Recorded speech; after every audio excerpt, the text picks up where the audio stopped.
Whether you like the president or not, what separates him from every other president is that he's not one to hold his finger to the political winds before he makes a decision.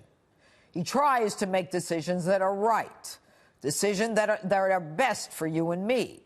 They're not always popular. And of course, the most difficult ones will always be questioned.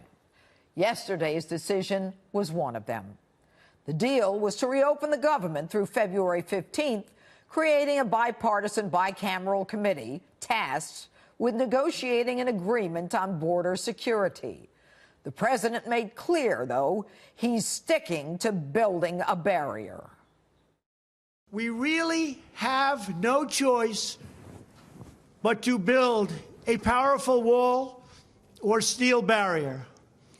If we don't get a fair deal from Congress, the government will either shut down on February 15th again, or I will use the powers afforded to me under the laws and the Constitution of the United States to address this emergency.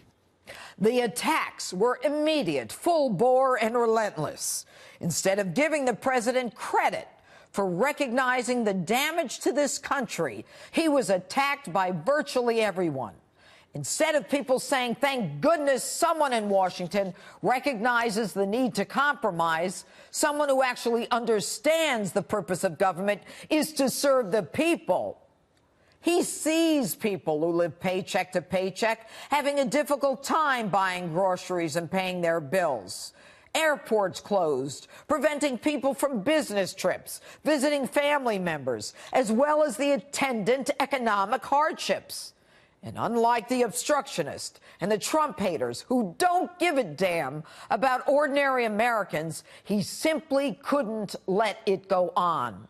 He did not cave. He made a tactical decision, a strategy decision to pick the ground to fight on.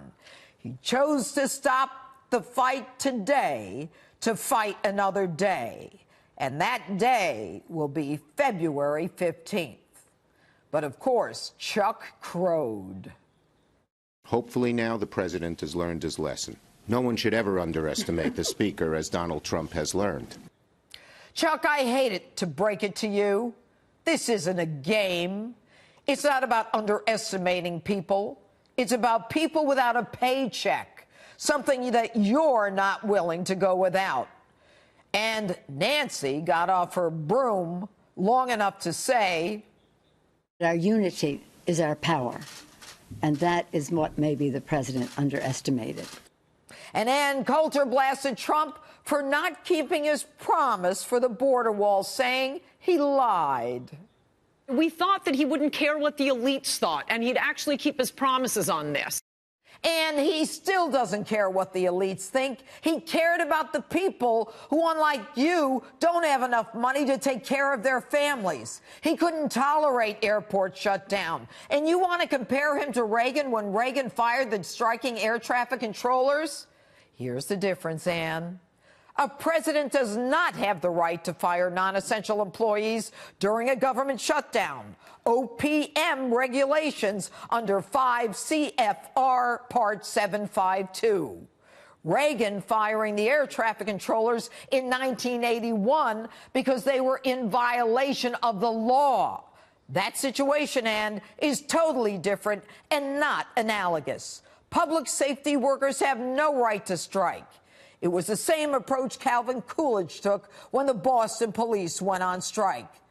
These people, they don't understand Donald Trump. They just want to criticize him like they did with other non-popular decisions, like meeting with Kim Jong-un, who hasn't, by the way, launched a ballistic missile since the meeting, like the tariffs, which were unpopular but seem now to be working.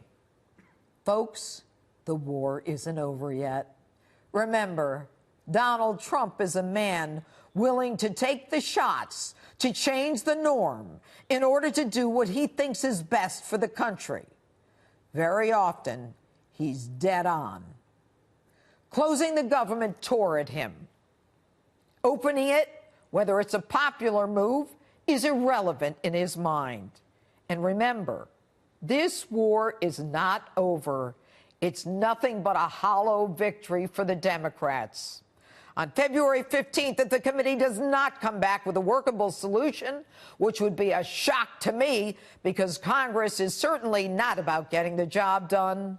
They've kicked the can down the road with the approval of presidents like Obama and Clinton and Bush, with no one looking to actually get something done. This president could do the same thing. I believe he will not, because another continuing resolution is not his style. I believe the president will call for emergency funding for the wall. He's tried everything else. The only thing I would ask is that he make sure it doesn't get to the Ninth Circuit, a.k.a. the Ninth Circus. The idea of Congress going on yet another vacation the day after February 15th, with all of this unsettled, without any kind of resolution, is just another reminder to the American people of what Congress cares about: themselves, their vacations, and the lobbyists who fund those vacations. But I'm here to tell you, never underestimate this president. This president lives to fight another day. And that's my open.